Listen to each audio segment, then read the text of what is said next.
Mission TV, le miroir du monde. À pouvoir prendre l'arrêté nommant les membres de l'équipe dirigeante de l'hôpital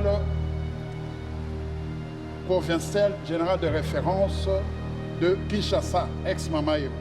Que le comité Ngobila a cassé les portes de l'hôpital, a forcé, et il y a eu même des menaces de mort contre le comité. Qui a tiré? C'est quel comité qui a tiré? Parce qu'on a tiré à balles réelles au niveau de l'hôpital général Mamaemo, et on nous a dit qu'il y a 2 ou 3 patients qui sont décédés. Ça, ce sont les détails. Qui a fait ceci, c'est par rapport au débat qui venait de se dérouler. S'il fallait donner parole au parti, c'est-à-dire donner parole au comité Divengi, et donc au docteur Divengi, ou au comité, l'autre comité c'est comment? Mais moi je vais contre la motion pour une raison. Je pense que hier nous avons été chez le ministre de la Santé. On était en face du comité ETELI. En étant chez le gouverneur, on n'a pas eu la chance de nous retrouver en face du comité Ngobila. Structure. Déjà, il est dit que c'est le ministre de la Santé, c'est-à-dire le personnel, et sont affectés au ministère de la Santé. On n'a pas dit à la province. Les personnels et les patrimoines sont affectés au ministère de la Santé publique. Ça, c'est dingue. Et lorsque l'on considère l'article 5, il y est dit que c'est le ministre de la Santé qui est chargé de l'exécution de ce décret qui entrait en vigueur à la date de sa signature. Donc, si le décret avait voulu que c'eût été le gouverneur, n'est-ce pas, qui eut compétence de désigner les animateurs, le décret aurait chargé celui-ci de l'exécution de son exécution. Et que donc, les dispositions qui sont reprises dans une disposition, dans un texte légal, ne le sont pas de manière hasardeuse ni fortuite. Et donc, en disant que le ministre de la Santé était chargé de l'exécution de ce décret entendait créer... Renvoyant le ministre de la Santé à l'exécution, le ministre à l'époque a pris un arrêté et j'ai un peu été tiqué que le confrère ne puisse lire l'article à moitié. Ayez du nouveau à Kinshasa, le complexe hôtelier Tremplin Royal sous Kanamasolo. Vous qui désirez passer des nuits inoubliables, l'hôtel Tremplin Royal vous offre un service de haute qualité, de chambres modernes répondant aux standards internationaux, salons et salles de bain bien équipées. Votre sécurité est assurée, les portes électroniques et même un coffre-fort dans la chambre. Tremplin Royal dispose d'un restaurant VIP, des plats de différents goûts à un prix hors conquérant, de boissons de toutes marques accompagnées d'une musique douce. Ce n'est pas tout. Pour vos déplacements, Tremplin Royal met à votre disposition une voiture pour tous vos déplacements et un groupe électrogène industriel pour faire face à la coupure d'électricité. Pour vos cérémonies de mariage, de collations, spectacles et autres événements, Tremplin Royal met à votre disposition une salle de fête de 300 places avec un décor de couleurs selon votre choix. Nous sommes situés au numéro 23 de l'avenue Aérodrome dans la commune de Barumbu, référence stade municipal de Barumbu. Pour tout contact, appelez-nous au 081 570 78 00 09 98 55 22 96 et Salimana Nouté, le complexe hôtelier Tremplin Royal, le confort et les nôtres sous Kanamasolo chez Tremplin Royal Kanoka Kae. Mbote na bino balandi ya ma mission TV, le miroir du monde. Merci pour la fidélité et confiance. Tout le baratozali li sonabino esika information ezali lito inabino makolo nabino ko kita en temps réel, lobito kita qui en temps réel.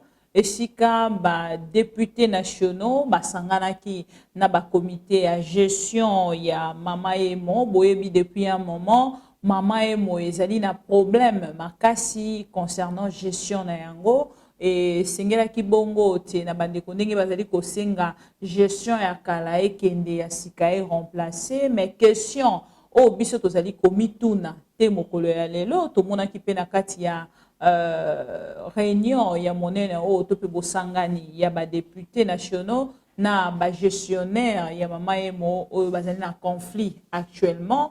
Question tozali kotuna ezali nani asengeli a nommé bato pour la gestion ya Mama Emo. C'est une question o tozali ko se poser mais na ngambo ya ba députés nationaux batalisi biso te le ministre ya santé, ministre tutelle ya santé monsieur Teni Longondo na ndeko Gentini Ngobila, le gouverneur de la ville. Bangonde sengeli bakutana pote ba meka ko trouver terrain d'entente mais biso nanga bona biso la question est de savoir loi ezali koloba nini, que dit la loi à propos de la gestion ya hôpital général ya référence ya Kinshasa parce que batalisi biso te ba malade bazali penza kozwa ma soin lisusu déjà boyebi depuis un moment soin ezwa makali lisusu te ndenge sengeli na Mama Emo. Soin ezomaka lisusu te kotala makambo nyonso ezali na kati boyoka ndenge ndeko Karmapa ayemba à propos ya makambo elekaka kuna na ngambo ya Mama Emo mais na ngambo ya bandeko ba gestionnaire mibalo bazali na conflit bazali kotalisa te misusu bazali kotalisa te ministre ya santé nde esengeli bongo azwa gestion ya Mama Emo parce que Mama Emo depuis ebanda ezalaki na gestion ya gouvernement central. Alors lelo na ngambo ya ndeko Gentini Ngobila yepe na ngambo na yazali kotalisa te ye moto esengeli bongo azwa gestion na yango. Natunaki question l'autre fois. Soki ndeko Gentini Ngobila a nommé bato pour l'intérêt ya ba Congolais. Problème ekozala côté nini nini ebombami na sima ya ndeko Gentini Ngobila akamba to pe a nommé bato nini ebombami na sima ya ministre ya santé akamba to yende a nommé bato nini ebombami na sima nango bokozala son koyeba te ke na ngambo ya Mama Emo batalisa biso te bazwaka misolo te Mama Emo ezalaka na mbongo te mais ozali ko constater ke bato bazali ko telema na kati ya gestion pona kotalisa te bango nde esengeli ba gérer ngana kopesa mituna mingi penza te na ko luka pete na sala commentaire mingi mais soki tosali commentaire moke ezali parce que tosali concerné lokola ba Congolais tosali concerné lokola bato yo bazwaka soin na Mama Emo tozali concerné voilà lokola ba journaliste o bazali ko observer makambo o ezali koleka na ngambo ya Mama Emo de près. Voilà pourquoi to kitaki na terrain mokolo ya lobby pona kotalisa bino ndenge nini na ngambo ya ba députés nationaux na réunion na bango bazaki nango ensemble caucus des députés nationaux quinois et na caucus na gestion il y a deux gestionnaires il y a Mama Emo bakutani ngambo ya docteur ministre Eteni ngambo ya gouverneur Gentini Ngobila tokolanda ndenge nini réunion ici pasaki et nous allons revenir pour clôturer cette émission. À tout de suite. Fait quelques actes de destruction méchante, des menaces de mort, la paralysie de l'hôpital.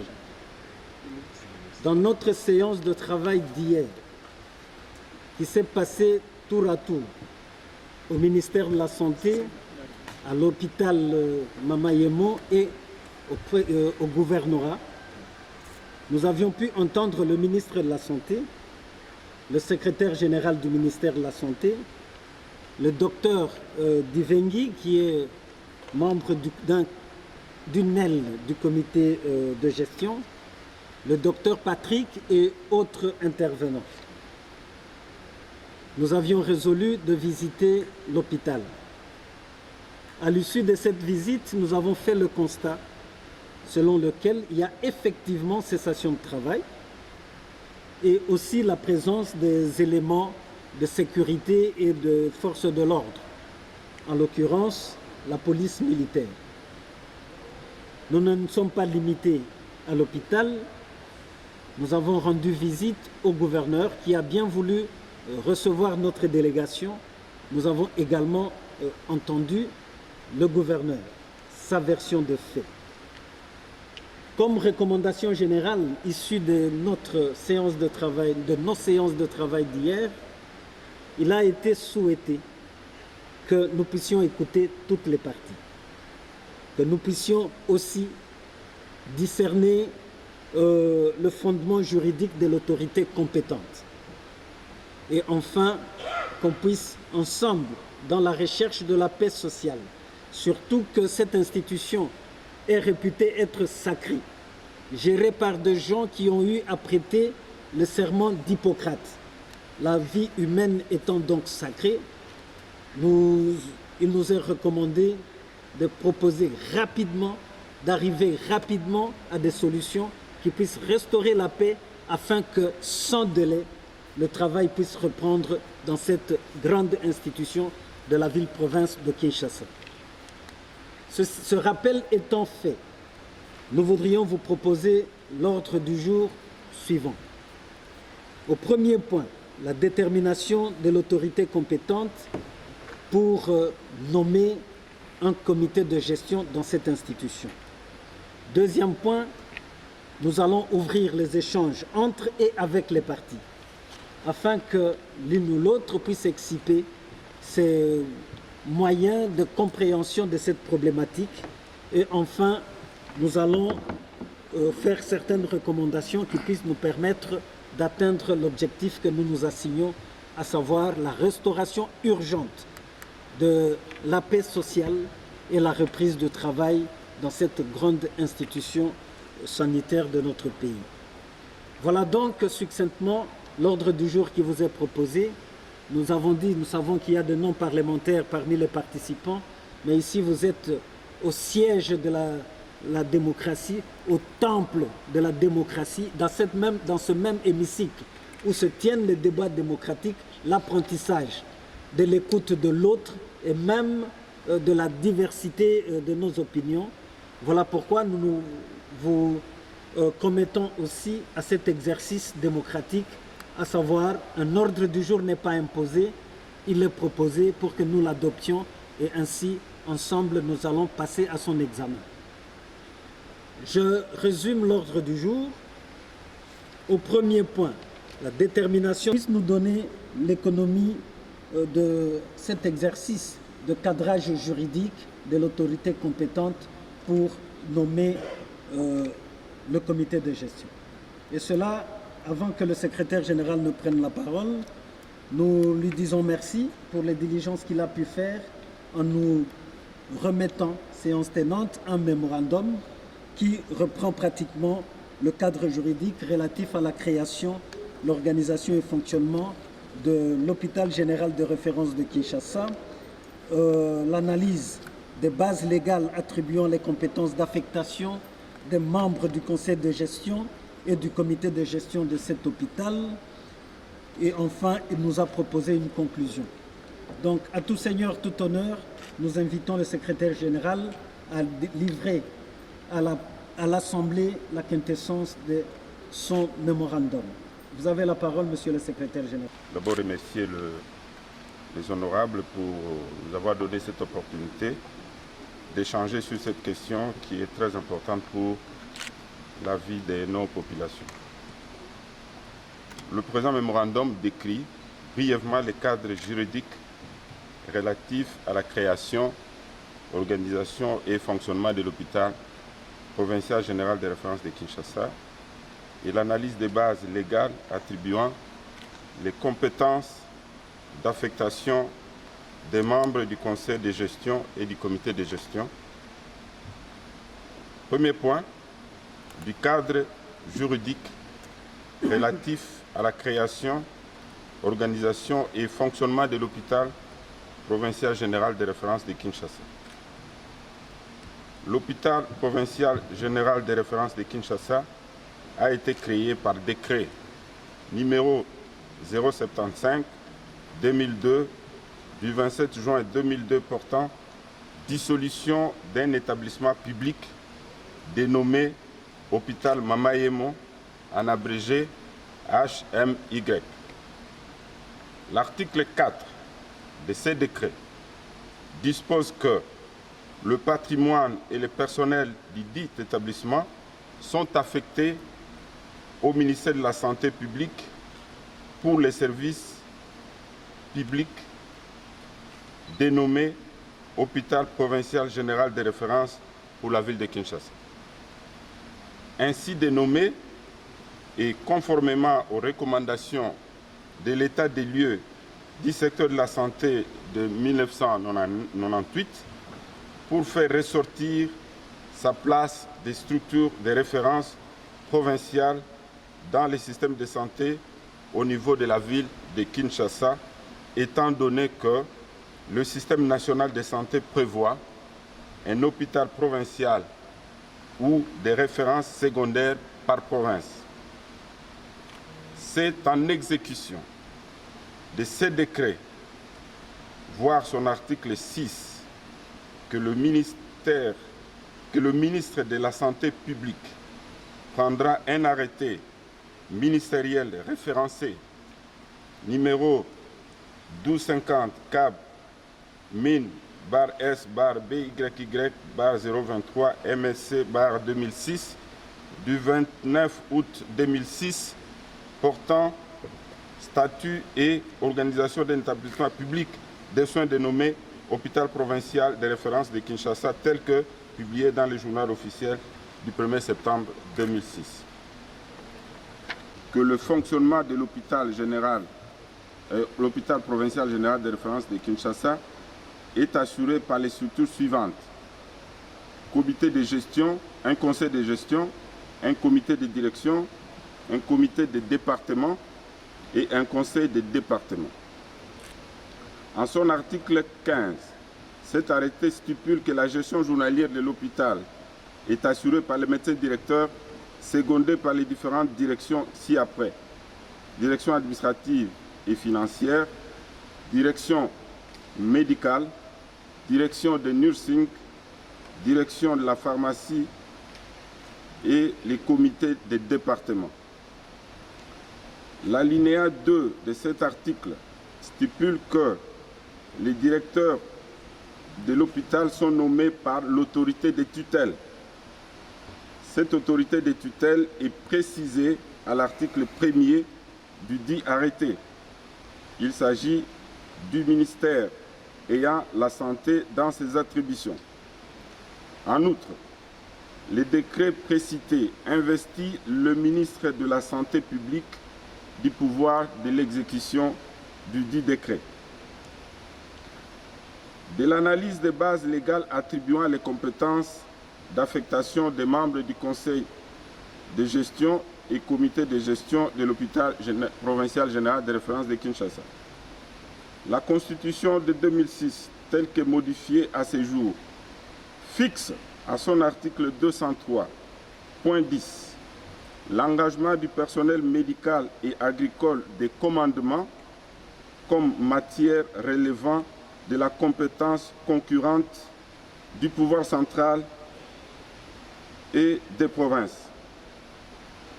En son article 204.18, elle fixe l'affectation du personnel médical conformément au statut des agents des carrières des services publics de l'État comme matière relevant de la compétence exclusive des provinces. L'affectation ne sous-entend pas le recrutement. Pour lever les lacunes ou les incompréhensions liées à l'interprétation des dispositions de ces deux articles, le ministre de la Santé publique avait pris, après concertation avec les gouvernements provinciaux et des principales parties prenantes, un arrêté ministériel référencé numéro 1250 /K /MIN /SP /AMM /014 /CJ /OLA du 18 avril 2009 portant mesures transitoires relatives à la gestion des ressources humaines pour la santé, tel que publié au journal officiel le 1er décembre 2010, en son article 3, cet arrêté stipule que le personnel de commandement est affecté en province par les ministres de la Santé publique sur proposition du gouvernement des provinces. La loi organique numéro 16/01 du 3 mai 2016 fixant l'organisation et le fonctionnement des services publics du pouvoir central, des provinces et des ETD, entités territoriales décentralisées, dispose en son article 25 que les services publics du pouvoir central sont créés et les cas échéants dissous par décret du Premier ministre, délibéré en Conseil des ministres, sur proposition du ministre ayant le secteur d'activité concerné dans ses attributions. À son article 27, cette loi stipule que le pouvoir central, pour des raisons de proximité et d'efficacité, déploie des services publics déconcentrés en province et dans les entités territoriales décentralisées.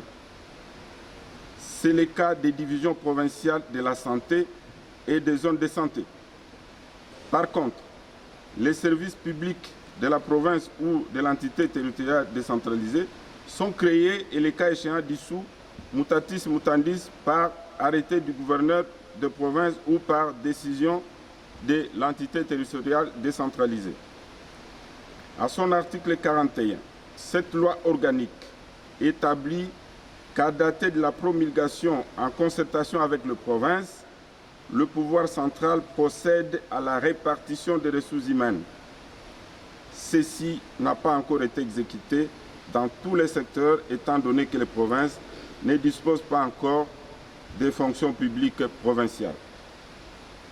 Par ailleurs, la loi numéro 18/035 du 13 décembre 2018, fixant les principes fondamentaux relatifs à l'organisation de la santé publique, investit les ministres ayant la santé dans ses attributions du pouvoir de fixer les niveaux de compétences, l'organisation et le fonctionnement des établissements de soins de santé ainsi que les normes relatives à l'implantation, à la construction et au type d'infrastructures, équipements et matériels médico-sanitaires. Voir article 13, alinéa 4, voir bien sûr article 13, alinéa 4. Ainsi, par arrêté ministériel 004-004-MIN-SP-2016 du 21 avril 2016 portant reclassement des hôpitaux nationaux et des hôpitaux provinciaux de la RDC, l'hôpital provincial général de référence de Kinshasa est classé comme hôpital national ou de référence tertiaire. Voir l'article 2 de cet arrêté. Cet hôpital relève donc du niveau central. Conclusion. Il ressort de l'analyse ci-dessus que le gouverneur de la ville de Kinshasa n'est pas habilité à désigner un comité de direction de l'hôpital provincial général de référence de Kinshasa, étant donné que cette structure n'a pas été créée par la province, mais par le pouvoir central. Cependant, il se dégage la nécessité d'organiser une concertation entre le ministre de la Santé et le gouverneur de la ville de Kinshasa pour la désignation des membres du comité de direction de l'hôpital provincial général de référence de Kinshasa, et ce, en application des dispositions de l'article. Le premier, c'est le décret du 27 juin 2002. Le deuxième, c'est l'arrêté ministériel du 29 août 2006. Le troisième, la Constitution de la République, particulièrement à son article 203.10. Toujours le quatrième, la même loi fondamentale à son article 204.18. Nous avons en cinquième lieu retenu l'arrêté ministériel du 18 avril 2009 portant mesures transitoires relatives à la gestion des ressources humaines pour la santé.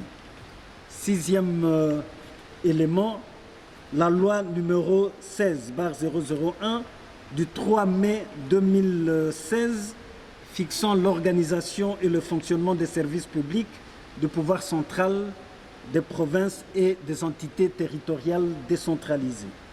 En septième lieu, nous avons retenu la loi numéro 18/035 du 13 décembre 2018 fixant les principes fondamentaux relatifs à l'organisation de la santé publique. Et huitième position, ma foi, c'est l'arrêté ministériel numéro 004-1250 du 21 avril 2016 portant reclassement des hôpitaux nationaux et des hôpitaux provinciaux de la République démocratique du Congo. Voilà, en conclusion, il a posé pied sur les dispositions de l'article 203 de la Constitution. Donc 203.10 de la Constitution. Nous avons suivi le secrétaire général tous ensemble. Subsidiairement à sa présentation, nous voudrions bien demander aux membres du cabinet du ministre de la Santé s'il a un commentaire ou un point additif à ajouter dans ce cadrage juridique qui venait de nous être exposé. Singulièrement, spécifiquement, d'ordre juridique qui ont déterminé, sinon fondé le ministre de la Santé à pouvoir prendre l'arrêté nommant les membres de l'équipe dirigeante de l'hôpital provincial général de référence de Kinshasa, ex-Mama Emo. Je ne voudrais pas faire de redite. Le secrétaire général a touché quelques éléments que j'avais prévus pour mon intervention, mais je vais tout simplement faire quelques points d'emphase sur quelques dispositions. Honorable, le nombre de textes, des textes juridiques pris en rapport avec l'hôpital précité n'ouvrent aucune brèche, ne permettent aucunement de conclure que le gouverneur de la ville-province de Kinshasa a compétence pour pouvoir désigner les membres de l'équipe dirigeante de l'hôpital ex-Mama Emo. Et pour cause, la ville de Kinshasa, parce que nous avons eu à échanger plusieurs fois, la ville de Kinshasa s'est toujours arc-boutée sur le décret numéro 75/2002 du 21 juin 2002 portant dissolution d'un établissement public dénommé Hôpital Mama Emo pour justifier la compétence du gouverneur et qu'elle a toujours été le propos de la province. Pour la province, cet hôpital se rattache au gouverneur où la désignation de ses animateurs sont du ressort des compétences du gouverneur en se fondant, en considérant uniquement la dénomination. Et pour cela, La province a toujours arboré l'article 4 du dit décret, lequel dit « Le patrimoine et le personnel du dit établissement sont affectés au ministère de la Santé publique pour le service public dénommé Hôpital provincial général de référence pour la ville de Kinshasa. » Voilà l'argument que la ville a toujours considéré comme étant suffisant pour justifier la compétence du gouverneur sur l'hôpital ex-Mama Emo. Mais le cabinet du ministre de la Santé a toujours dit qu'il n'en est rien du tout. Et pour cause, le statut d'une structure ne s'infère pas ou ne se déduit pas de la dénomination, laquelle, au demeurant, peut n'être que fantaisiste. Parce que déjà, quand on appelait cet hôpital Mama Emo, qu'est-ce que ça voulait dire? Qu'est-ce que ça voulait dire? Les statuts d'une structure, c'est défini en considérant le texte. Et lorsque l'on considère ce texte, honorable, il est des informations qui permettent de dire, sans atermoiement, qu'en n'en point douter, c'est le ministre de la Santé qui est compétent pour pouvoir désigner les animateurs de cette structure. Déjà, il est dit que c'est le ministre de la Santé, c'est-à-dire le personnel, et sont affectés au ministère de la Santé. On n'a pas dit à la province. Les personnels et les patrimoines sont affectés au ministère de la Santé publique. Ça, c'est d'un. Et lorsque l'on considère l'article 5, il y est dit que c'est le ministre de la Santé qui est chargé de l'exécution de ce décret qui entrait en vigueur à la date de sa signature. Donc, si le décret avait voulu que c'eût été le gouverneur, n'est-ce pas, qui eut compétence de désigner les animateurs, le décret aurait chargé celui-ci de l'exécution de son exécution. Et que donc, les dispositions qui sont reprises dans une disposition, dans un texte légal, ne le sont pas de manière hasardeuse ni fortuite. Et donc, en disant que le ministre de la Santé était chargé de l'exécution de ce décret entendait créer comme un cordon ombilical entre le ministère de la Santé et cet hôpital. Ceci est d'autant plus rigoureusement vrai, honorable député. Le secrétaire général n'en a pas fait état. Il y a un autre texte, c'est l'arrêté ministériel numéro 1250 bar CAB, bar MIN, bar S, bar CG, bar 052, bar KIZ, bar 2002, du 23 novembre 2002, portant organisation d'un établissement de soins dénommé Hôpital provincial général de référence pour la ville de Kinshasa. En fait, le texte ici, cet arrêté, et bien d'autres qui vont suivre, sont pris dans l'appendice ou dans le cadre de l'exécution du décret, parce que le décret a posé des principes. Mais il faut des textes qui assurent son application, son exécution. C'est ainsi que cet arrêté a été pris. Et même dans cet arrêté, il est dit que l'hôpital, à l'article 2, l'hôpital provincial général de référence relève de la tutelle du ministre ayant la santé dans ses attributions.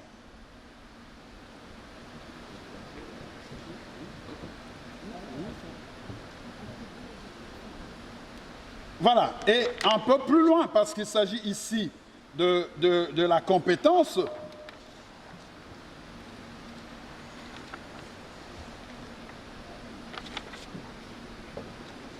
l'article, excusez-moi,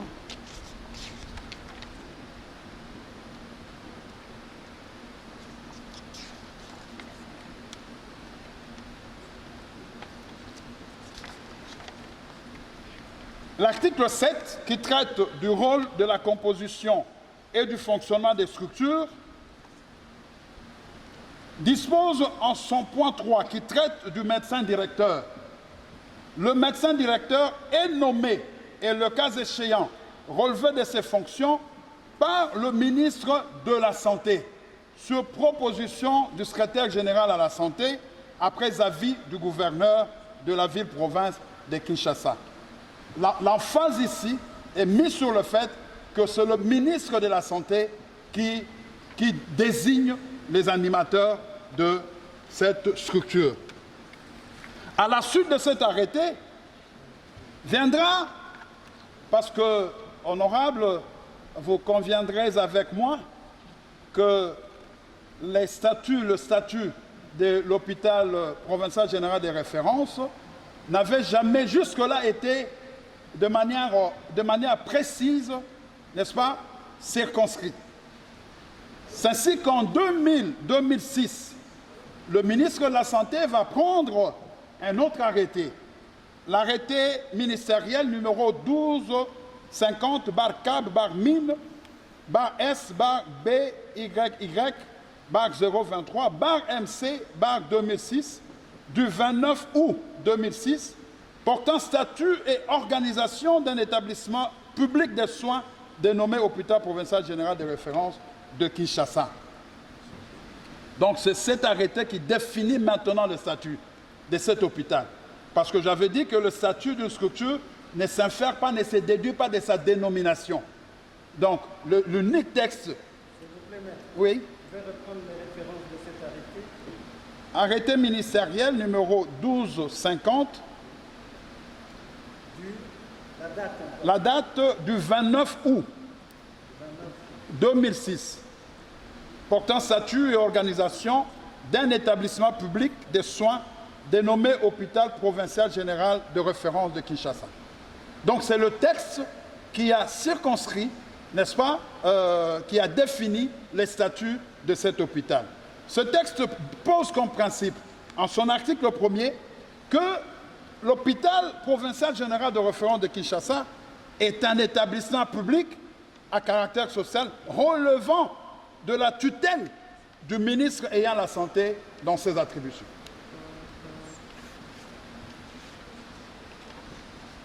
Très rapidement, je vais à l'article 15, qui traite effectivement de cette question de compétence.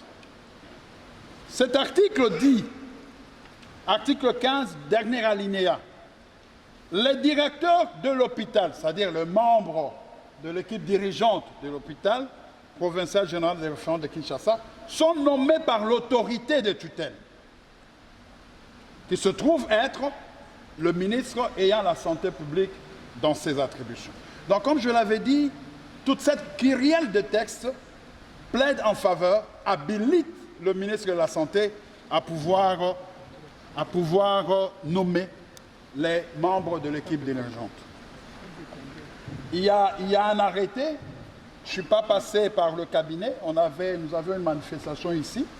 Dans l'entretemps, honorable, je crois que les membres de l'équipe du Vengi pourront nous en donner les précisions. Dans l'entretemps, pour confirmer ce que nous disons, honorable, le ministre Bongeli à l'époque a eu à nommer les membres de l'équipe dirigeante de cet hôpital pour se mettre un peu comme en symphonie avec l'arrêté que je venais de mentionner tout à l'heure. Donc le fait que le ministre de la Santé nomme les membres de l'équipe dirigeante de l'hôpital provincial général des références n'est pas quelque chose de nouveau. Parce que déjà en 2006, n'est-ce pas, le ministre en l'occurrence, le ministre Bongeli, pour ne pas le citer, avait eu à nommer les membres de cette équipe. Alors, qu'est-ce qui va arriver ensuite? Le gouverneur Kimbuta va se permettre, n'est-ce pas, de remplacer cette équipe par une autre équipe. Mais ça ne le fut pas par un arrêté. Ça l'avait été par une commission d'affectation. Une commission d'affectation est nettement différente d'un arrêté. C'était une parenthèse. Là, je parle le texte. Le texte fondamental sur lequel je vais mettre de l'emphase, c'est le décret, l'arrêté ministériel numéro 004/1250/CAB/MIN/SP 2016 du 21 avril 2016 portant reclassement des hôpitaux nationaux et des hôpitaux provinciaux de la République démocratique du Congo. En son article 1er, cet arrêté fixe en disant qu'il est créé des hôpitaux nationaux en République démocratique du Congo. Article 2. Les hôpitaux ci-dessous dénommés sont désormais reclassés comme hôpitaux nationaux. Il s'agit de l'hôpital général provincial de référence de Kinshasa, ci-dessous dénommé hôpital général. L'article 3, parce qu'un texte doit être motivé, et pour qu'on ait une bonne intelligence d'une disposition légale, il ne faut pas l'extirper de son contexte. Et sa bonne compréhension peut demander que l'on considère aussi bien d'autres dispositions. C'est ainsi que lorsque vous prenez l'article 3, il en ressort que cet hôpital est reclassé comme état national en considération ou en référence au niveau de son plateau technique, qui se trouve être le 3e niveau. Il est dit ceci, au regard de leur plateau technique, ces hôpitaux assurent les soins de référence de 3e niveau. Ça veut dire que lorsque déjà il est établi techniquement qu'une structure hospitalière administre ou assure le soin de santé de 3e niveau, on ne peut que la considérer comme étant un hôpital du niveau national. Il ne peut pas en être autrement. C'est ça qui est dit. Alors, je vais très rapidement à l'article 9. L'article 9 dit « Tous ces hôpitaux, ça pose un autre problème, honorable. Un autre problème, je crois qu'on peut déjà y penser. Lorsqu'on dit tous ces hôpitaux, ça veut dire les hôpitaux autant nationaux que ceux provinciaux, il est dit ici, dépendent du niveau central. Tous ces hôpitaux, en croire cet arrêté, y compris les hôpitaux provinciaux, ils relèvent tous du niveau central. J'aime à préciser que, au regard de cet arrêté, un hôpital n'est pas dit provincial en raison de sa situation géographique. Non.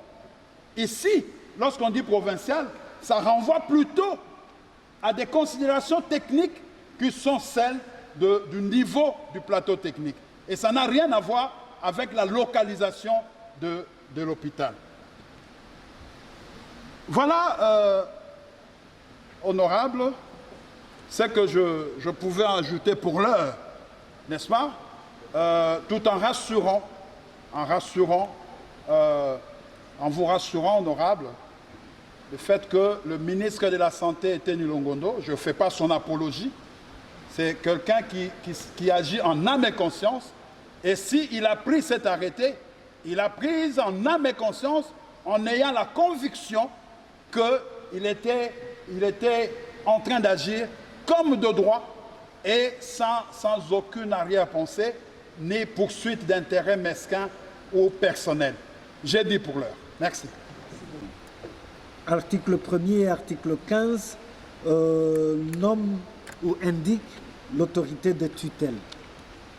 Enfin, il nous invite à ne pas confondre la commission d'affectation qui avait en son temps fait en sorte que la mise en place se passe sous l'égide du gouverneur de l'époque. Nous avons cité ici le gouverneur Kimbuta. Enfin, il nous a retracé aussi l'arrêté ministériel 004 du 21 avril 2016 qui, à son article 1er, détermine le statut, le niveau national de cet hôpital de référence que hier on nous a indiqué c'était un hôpital de référence tertiaire. C'est en vertu de cet article 1er, ai-je pu noter. À l'article 2, l'hôpital confirme son statut national Et à l'article 9, la dépendance de cet hôpital du niveau central. Donc voilà succinctement ce que nous avons pu noter de l'intervention du conseiller juridique de Monsieur le ministre de la Santé. Comme nous l'avions indiqué, si Madame la ministre provinciale ou le directeur de cabinet du gouverneur estiment qu'ils ont un mot à placer pour nous permettre d'évoluer dans cet exercice, la parole leur est accordée. Du cabinet, puisque c'est lui qui était hier à la réunion que vous avez eue avec le gouvernement, si vous me permettez. Merci Madame la ministre. Monsieur le directeur. De la ville par rapport à ce dossier Mama Yemo. J'aimerais, avant d'entrer dans des considérations juridiques, répondre à toutes les questions qui ont été soulevées sur le plan juridique, de refaire à votre attention une petite historique du dossier.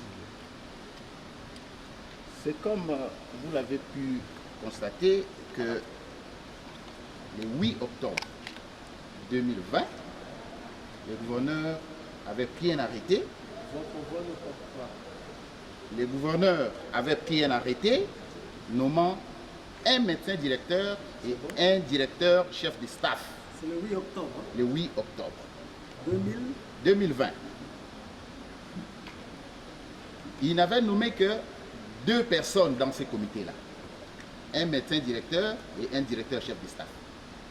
Ça veut dire que les directeurs de nursing, les directeurs médicaux et les autres sont des postes qui sont restés sans être bougés. Donc les mêmes personnes qui étaient là continuent jusqu'à aujourd'hui. C'est un détail important, nous allons y revenir. Et ces comités ont dû fonctionner à l'hôpital pendant 1 mois. Et c'est 2 mois plus tard que le ministre de la Santé va prendre un arrêté nommant les 5 membres du comité directeur de l'hôpital provincial général des références de Kinshasa.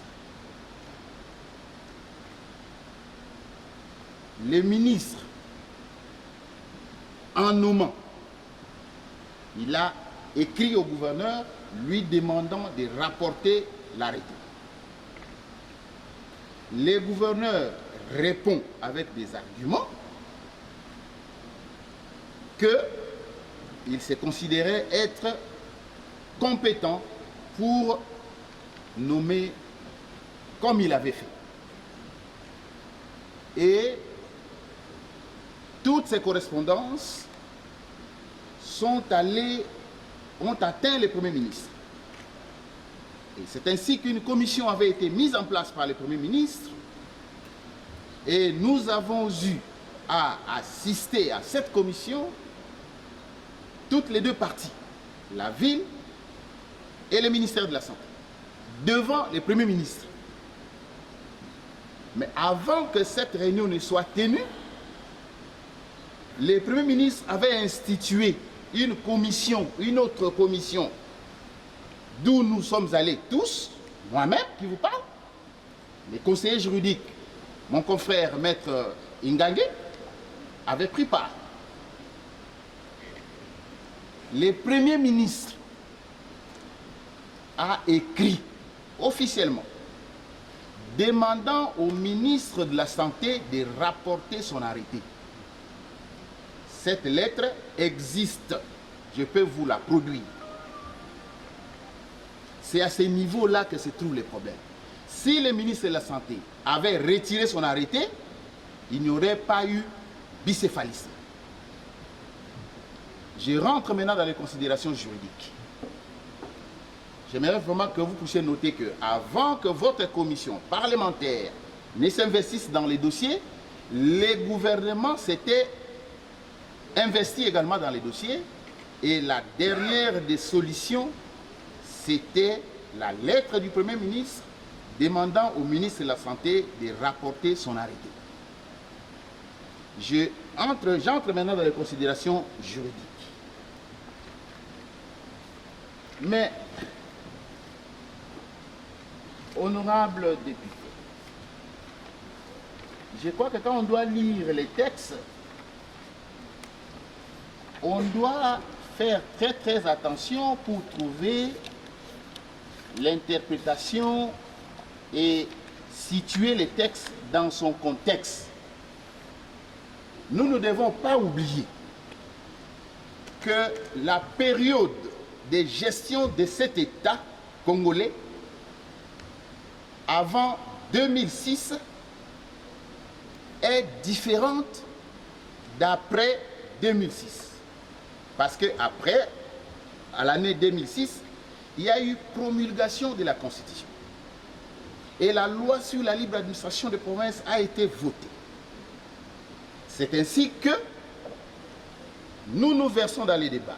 Au lieu que ce soit l'article 203 de la Constitution, nous versons l'article 204 de la Constitution, point 10 et point 18. Honorables députés, nous allons vous en donner lecture bientôt. Mais que s'est-il passé? Mama Yembo, en tant qu'hôpital, Mama Yembo avait une nature d'entreprise publique. Et c'est en 2002, par le décret du président de la République à l'époque, que Mama Yembo, entreprise publique, a été dissoute en faveur de la création d'un service public dénommé Hôpital provincial général de référence pour la ville de Kinshasa. Ça s'appelle Hôpital provincial général de référence pour la ville de Kinshasa.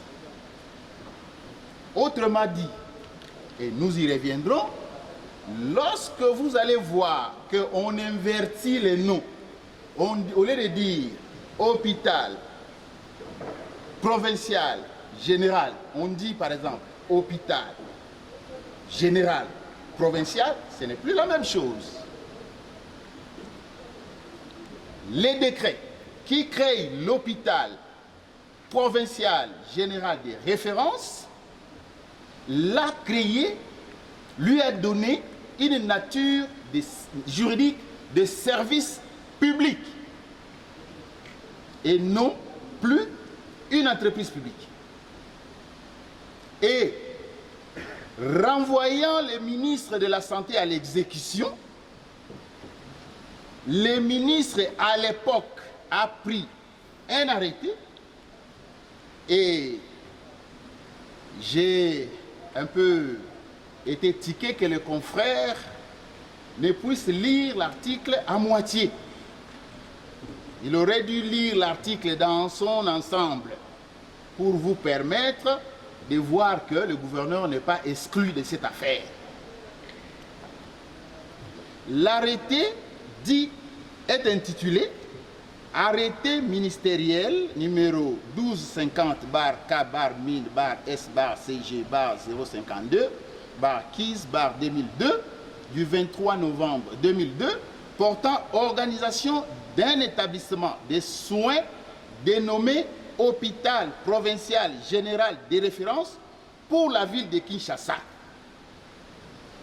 Déjà dans la motivation de l'arrêté, le ministre Machak dit ceci: considérant la nécessité de doter la ville-province de Kinshasa d'un hôpital général de référence. Voici les textes.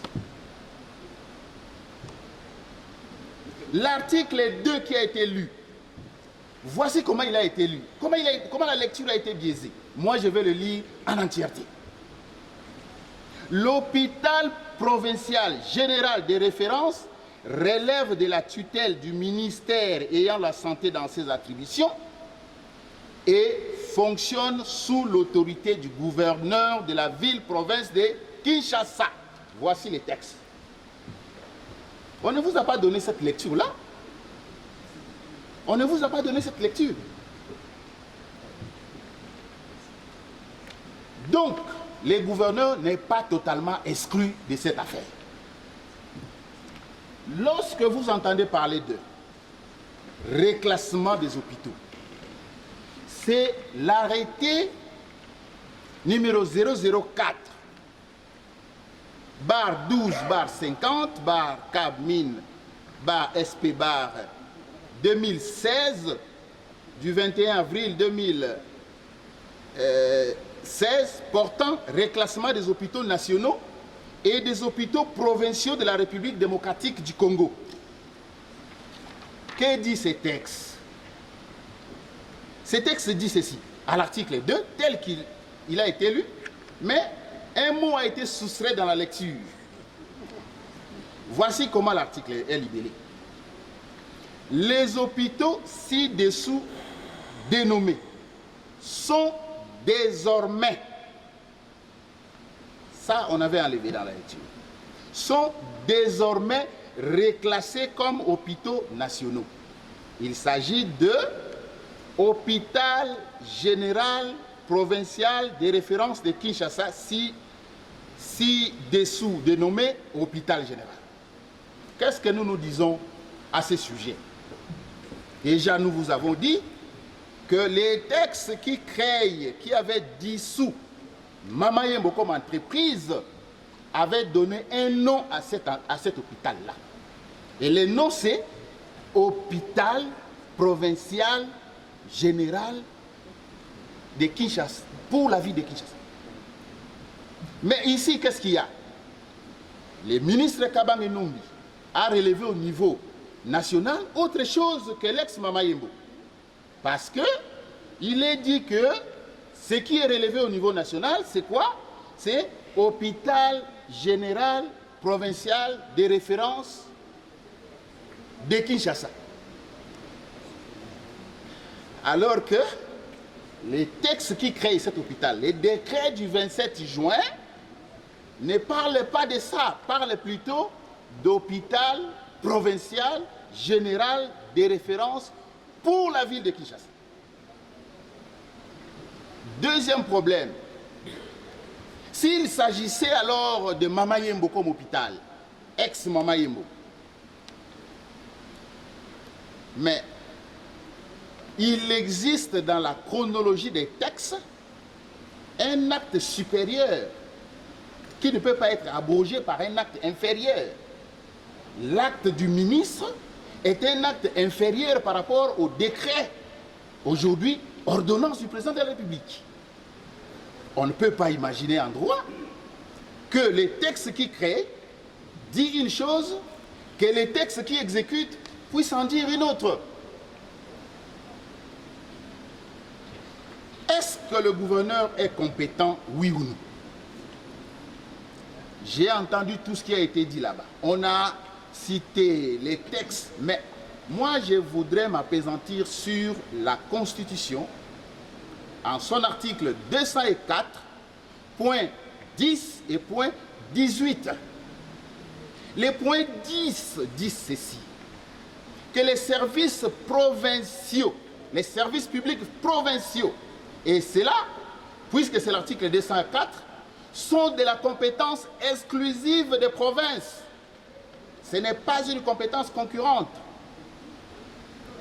Malheureusement, les services publics provinciaux, tout service public ayant un caractère provincial, au nom de la décentralisation, au nom de la Constitution, relèvent de la compétence exclusive des provinces. Et l'article, le point 18, donne compétence au gouverneur. Vous allez lire, affecte le personnel médical. Je vous en donne toute la lecture jusqu'à la fin, jusqu'à l'organisation des soins primaires. Quant à la tutelle dont on parle, honorable député,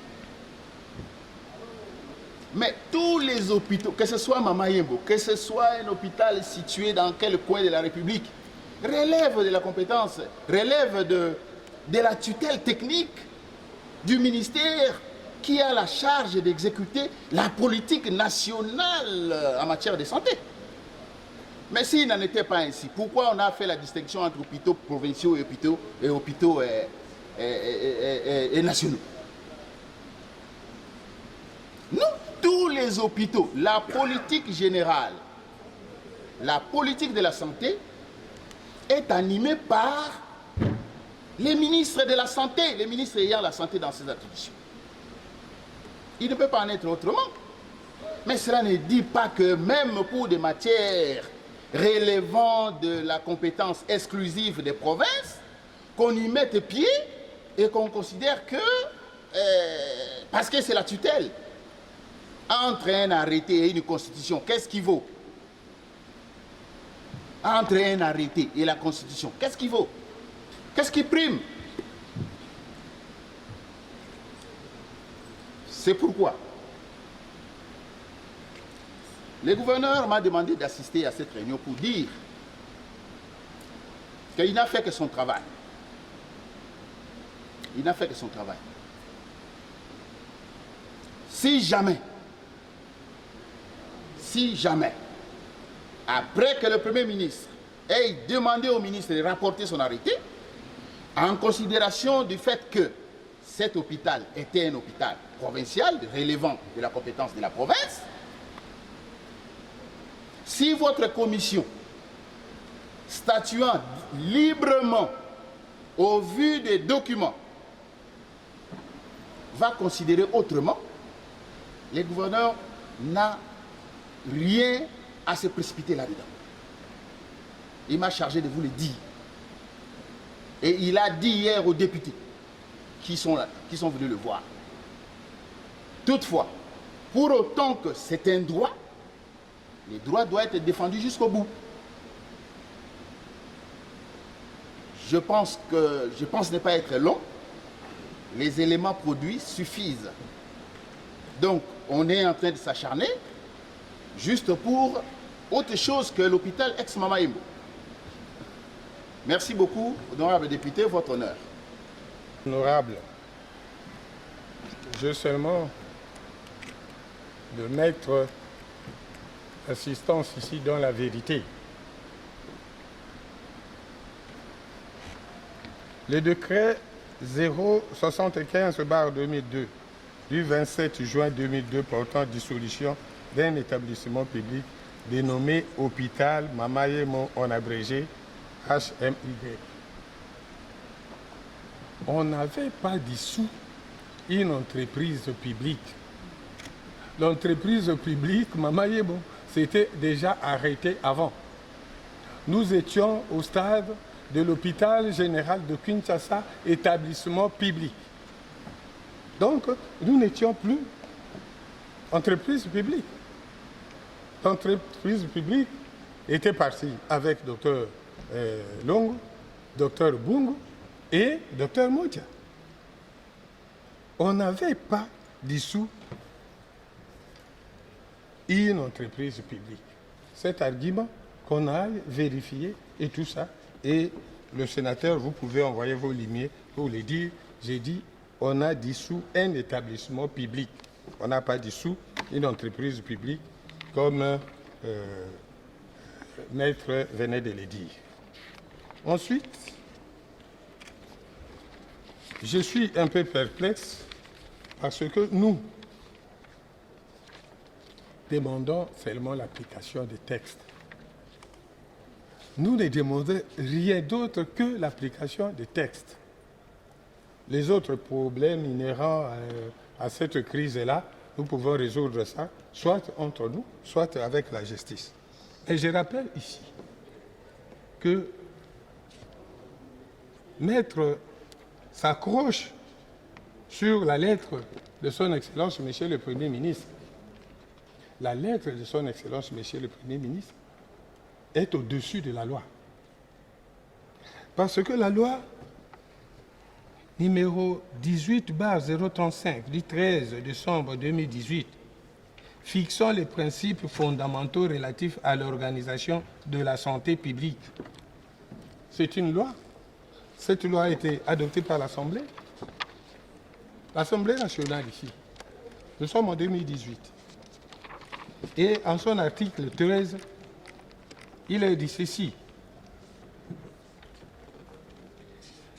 Un arrêté du ministre ayant la santé publique dans ses attributions fixe le niveau de compétences, l'organisation et le fonctionnement des établissements de soins de santé, ainsi que les normes relatives à l'implantation, à la construction et au type d'infrastructures, équipements et matériels médicaux sanitaires.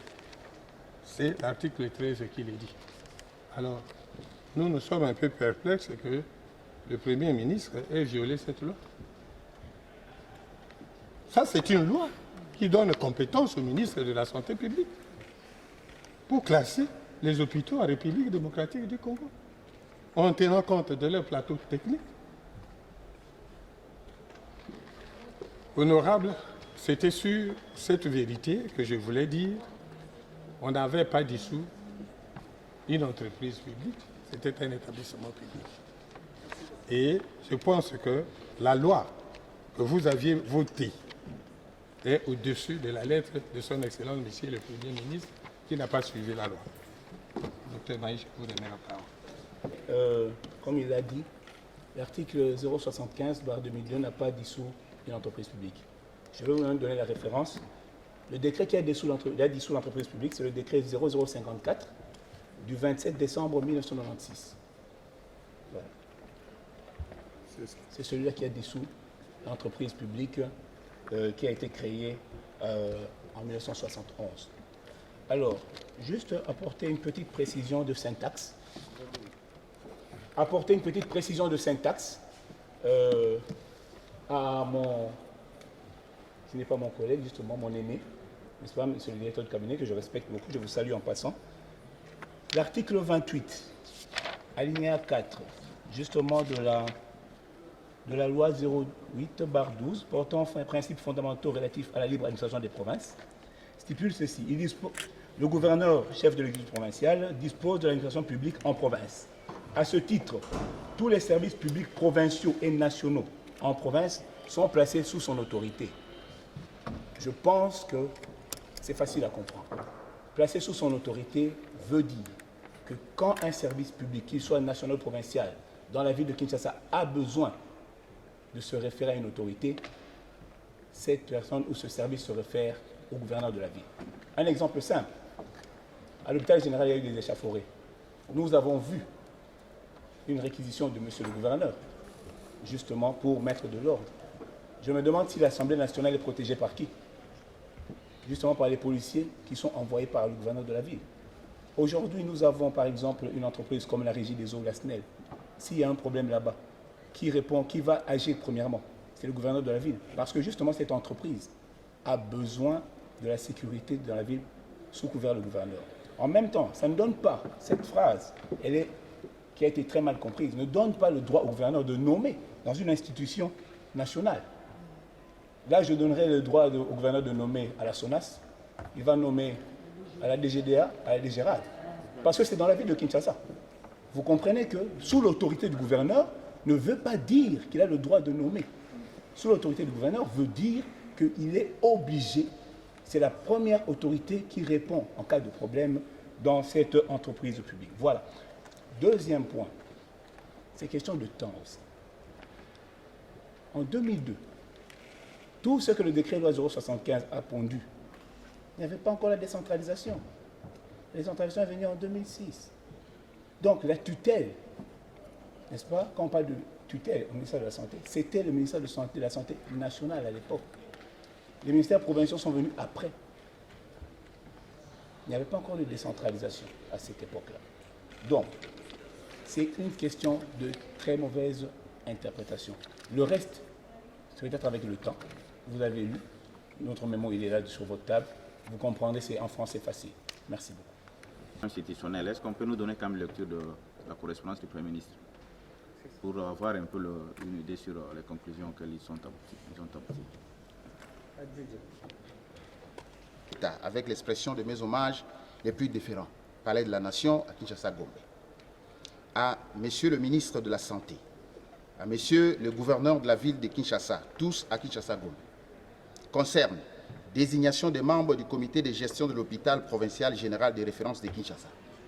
Monsieur le ministre, Monsieur le gouverneur, j'ai reçu en ampliation vos 2 lettres respectives, numéro 1250, bar CAB, bar mine, bar S, bar 1067, bar CJ, bar STB, bar 20, 2020, du 18 novembre 2020 et numéro SC 2094, bar K, bar GVK, bar GNM, bar HMN, bar 2020, du 2 décembre 2020, toutes 2 relatives à l'objet repris en concert.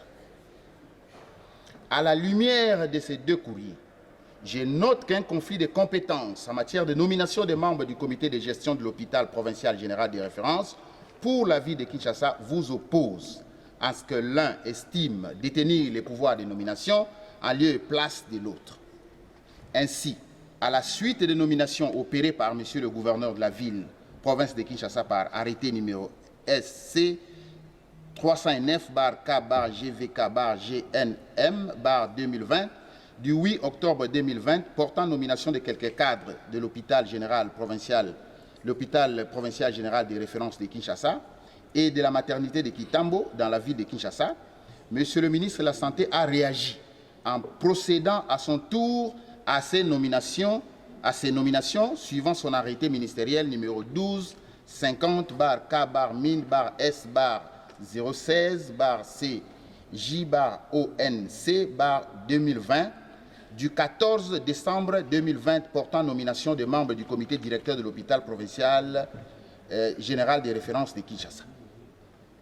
Aussi, afin de mettre un terme à cette confusion qui entame l'image des institutions de la République, je demande à Monsieur le ministre de la Santé de rapporter son arrêté pris en réaction à celui du gouverneur de la ville et vous invite, Monsieur le ministre de la Santé et Monsieur le gouverneur de la ville, à prendre part à la réunion que je présiderai personnellement au cours de cette semaine, aux dates et heures qui vous seront fixées, afin de régler les différends qui vous opposent, et ce, à la lumière des textes pertinents quant à ça.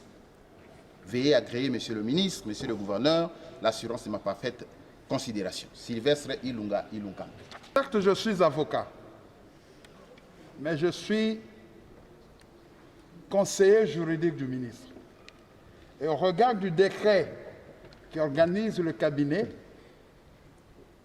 je devrais m'interdire de commenter, n'est-ce pas, d'ergoter sur une correspondance du Premier ministre. C'est ainsi que je suggérerais que la question en rapport avec cette correspondance soit mise de côté. Parce que moi, je suis mal à l'aise. Peut-être mon confrère est à l'aise pour parler de cette correspondance, mais moi, je ne le suis pas. J'aurais violé, n'est-ce pas, le décret qui régit le cabinet, n'est-ce pas?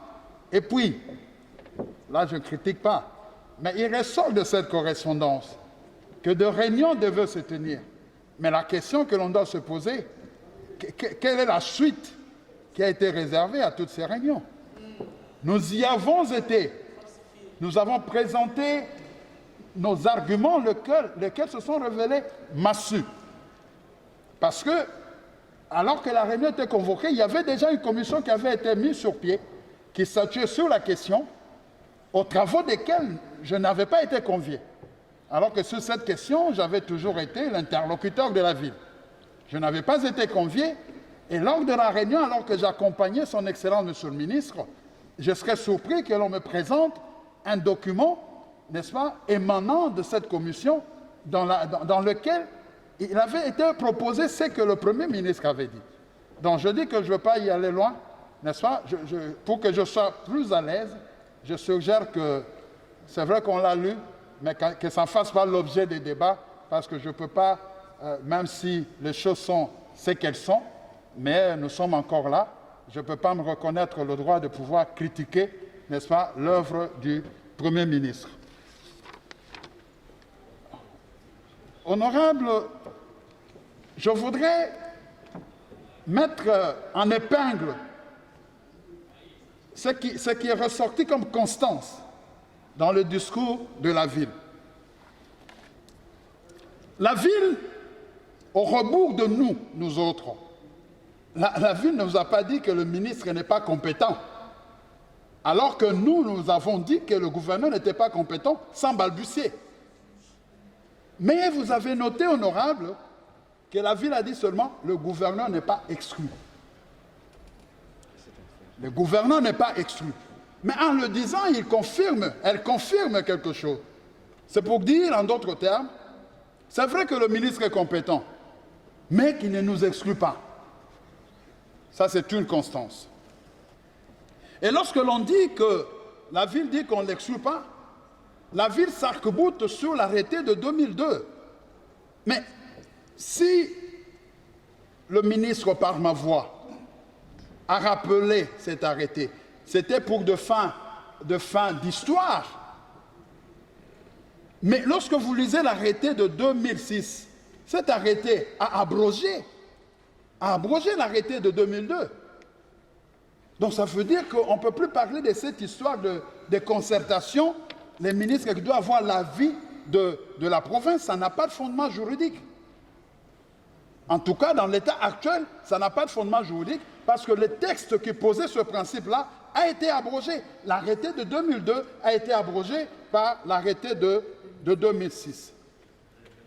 L'on vous dit que l'arrêté qui parle du reclassement a parlé plutôt de l'hôpital général provincial de référence, ce qui en droit fait penser à une autre structure. Non, l'argument qui doit prévaloir, c'est plutôt celui qui tend à faire croire, à faire admettre qu'il s'agit là, à n'en point douter, d'une erreur matérielle.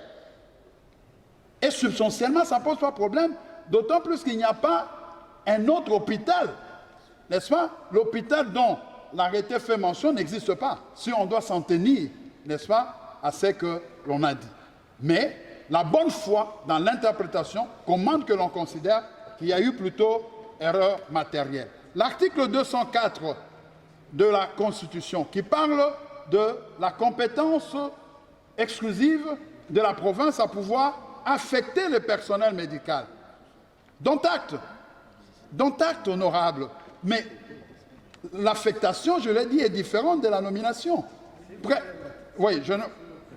Avec toute la considération que nous donnons, à ces vies humaines qui sont menacées à l'hôpital général de référence de Kinshasa. Encore que je ne sais pas si j'ai bien appelé, hein. Ça risque encore de prêter à confusion. C'est hôpital général de référence ou tout ça. Blanc, bonnet, bonnet blanc pour nous autres. OK? Très rapidement, pour que nous évitions absolument le jeu de ping-pong, nous ne sommes pas là pour protéger ces malades-là. Et cette loi, si on en arrive là où on est, c'est parce qu'elle n'a pas été respectée quelque part. C'est ainsi que nous avons le devoir de vous éclairer, et éclairer votre lanterne consiste à donner une bonne interprétation de choses. Et personne ne peut triompher parce qu'il s'agit des affaires de l'État, il ne s'agit pas des affaires personnelles.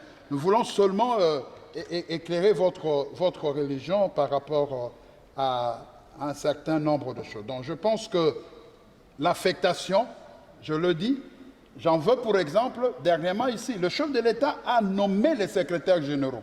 Vous avez promis de chuter. Oui, je chute. Il a nommé les secrétaires généraux, mais c'est le ministre qui affecte, le ministre de la fonction publique. Donc ça veut dire que ça n'est pas pareil. Ici, nous parlons de la nomination, nous ne parlons pas de l'affectation. Je dis. S'il vous plaît, vous serez bien pourtant éclairé de ce que je vais dire. Allez-y. En vertu du principe de parallélisme des formes et des compétences, si l'on veut régler ces problèmes, que le président de la République, comme son représentant est là, qu'il prenne un acte qui donne un statut à cet hôpital. C'est simple. C'est parmi les recommandations, ok? C'est simple. Parce qu'en ce moment-là, on aura coupé court à tous. Il n'y aura pas erreur matérielle en ce moment-là. Mais pour le moment... S'il vous plaît. Tolérance, s'il vous plaît. Tolérance, s'il vous plaît. Hein? Quand vous parlez, nous on s'était. Mais quand nous parlons, vous voulez vous agiter. C'est ce que je voudrais bien éviter. Voilà. Alors il faut leur demander de se calmer. S'il vous plaît, à l'assistance. Il n'y a pas... S'il vous plaît.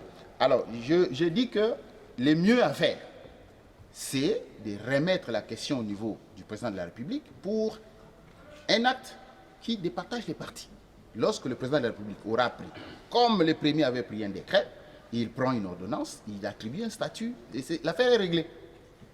Parce que là, nous sommes en train de discuter sur qui est... Faudra-t-il déterminer si cela relève des prérogatives du président de la République? Voilà. Statut Tout ça là, ce sont des matières à traiter. Je mets ça comme ça dans les débats. Et puis, moi, je n'ai pas dit que la lettre du Premier ministre avait autorité sur la loi. Je n'ai pas dit ça.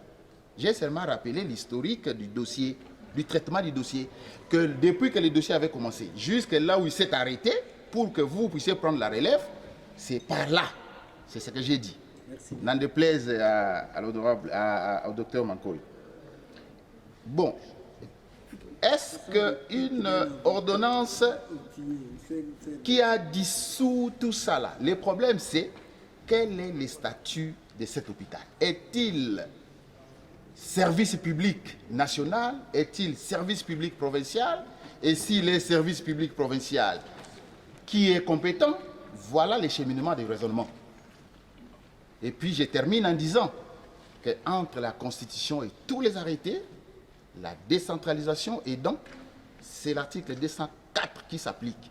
Il ne s'agit pas qu'il s'agisse d'affectation. Tout ça, c'est un jeu de mots, tout simplement. Le gouverneur est bien compétent en cette matière, en vertu de l'article 204 de la Constitution. Le texte de loi, leur interprétation, nous en savons aussi quelque chose. Donc notre modestie, notre humilité ne devra pas vous donner l'impression que nous ne connaissons ni la loi, ni l'interprétation, ni quoi que ce soit. Ce que nous voudrions éviter, c'est de faire du juridisme creux pendant qu'il y a des vies humaines qui sont mises en danger. Alors nous devons prendre la mesure de nos responsabilités plutôt que nous comporter. Parce que c'est nous, politiques, finalement, qu'on a toujours cloué au pilori, que pour nos positionnements, nos intérêts égoïstes, tout ce dont on peut nous affubler, que nous pouvons oublier l'intérêt supérieur de la nation, le peuple et j'en passe. Mais qu'est-ce qui devra revenir à ceux, surtout, qui ont prêté le serment d'Hippocrate? Aujourd'hui, pour le positionnement, on laisse des vies humaines en danger. S'il vous plaît, prenons la mesure de nos responsabilités, évoluons pour que très rapidement on puisse remédier à cette situation catastrophique qui sévit à l'hôpital Mama Yemo. Alors, le premier point à l'ordre du jour avait prévu que nous puissions circonscrire le cadre juridique de la compétence de nommer le comité de gestion de l'hôpital. Parce que finalement, c'est cette double nomination qui crée la confusion et qui pose problème. Nous avons suffisamment été édifiés, nous avions voulu, pour être l'église au milieu du village, donner d'abord à l'administration la parole, ensuite aux représentants de deux autorités qui ont posé l'acte ou les actes qui nous amènent à cette situation.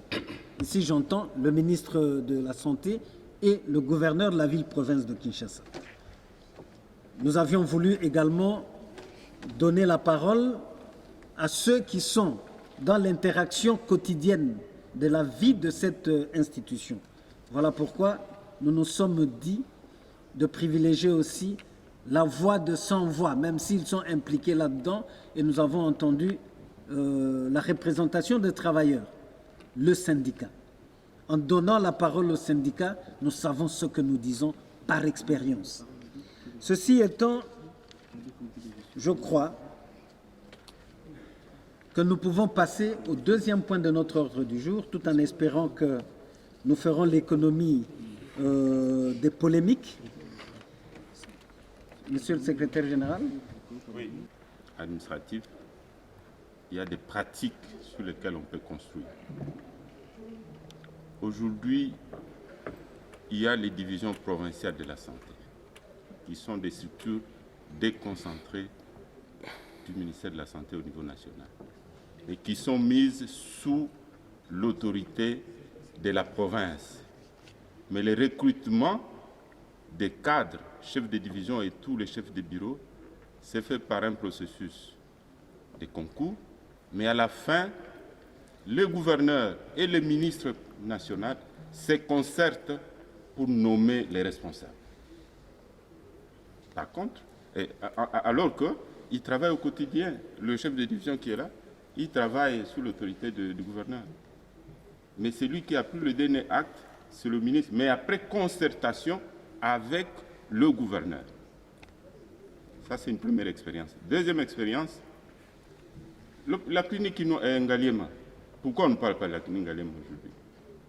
Parce que l'équipe qui est en place là, sa nomination, parce que c'est l'hôpital du niveau national, il a été élevé aussi au niveau national. Ça fait l'objet de la concertation entre le gouverneur Kibout à l'époque et le ministre Félix Kabange. Se sont concertés pour mettre l'équipe qui est là. Et pour moi, il n'y a pas un texte qui dépasse la Constitution. Tout ce qui vient après, la loi de loi, c'est la Constitution. Et c'est pourquoi en chitant, j'ai évoqué cet article de la Constitution qui dit, bien sûr, que les autorités doivent se concerter. Tout ce qu'on est en train d'épiloguer ici, c'est en deçà de la référence des références qui est la Constitution. Moi, je pense qu'il faut prendre une décision, c'est que dit la Constitution par rapport à toutes les structures qui sont là, au niveau national décentralisé jusqu'au niveau entité territoriale décentralisée. Pour moi, c'est ça, honorable, je voulais m'arrêter par là. Et où l'administration n'est pas considérée. Une question critique autant, au lieu d'interroger la mémoire institutionnelle, la lettre du Premier ministre ne copie même pas l'administration. On n'est même pas copié, donc il y a des réunions, nous on ne sait même pas ce qui se passe. Voilà. Bon, ça c'est juste mettre une emphase, je mets la parenthèse et puis... C'est de trouver des solutions parce qu'il y a péril en la demeure. Transcendons un peu nos sentiments personnels pour penser à ces malades qui risquent de mourir ou qui sont déjà morts ou d'autres calamités qui peuvent arriver puisque dans un tiraillement, on paralyse toute une grande institution et surtout qu'il s'agit d'un hôpital de référence. Essayons d'interroger nos consciences.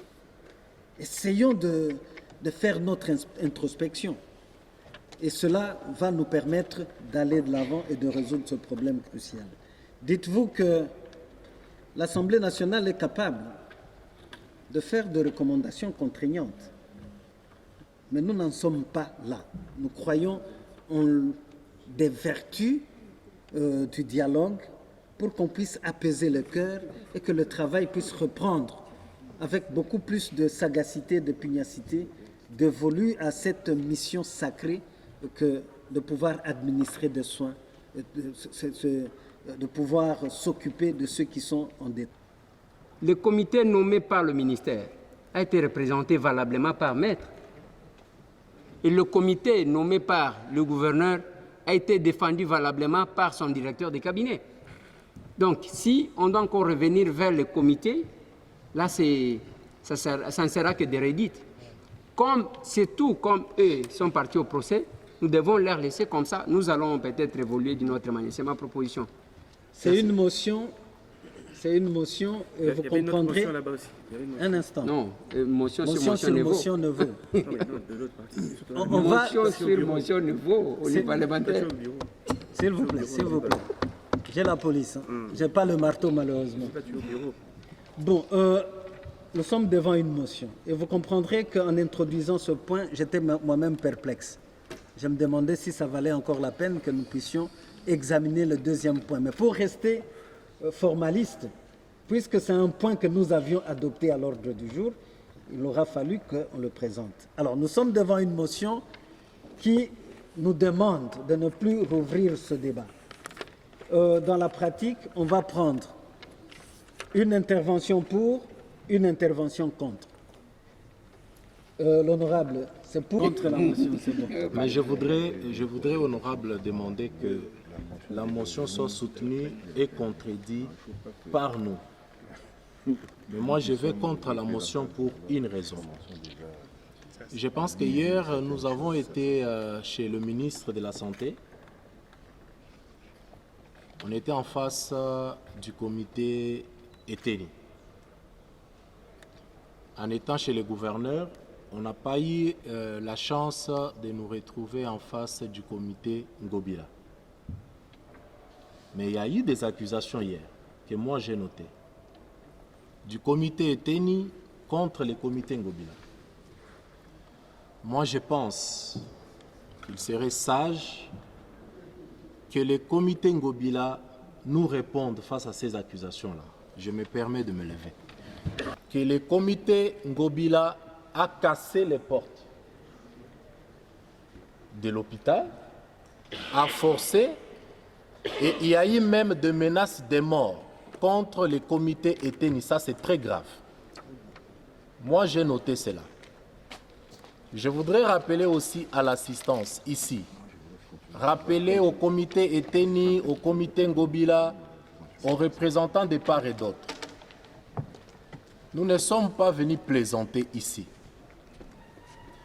Et nous vous rassurons que ces dossiers, on ne va pas les laisser là où vous pensez. Donc s'il y a des petits intérêts cachés à gauche, à droite, et chez ETENI et chez Ngobila, nous, on ne va pas se laisser faire.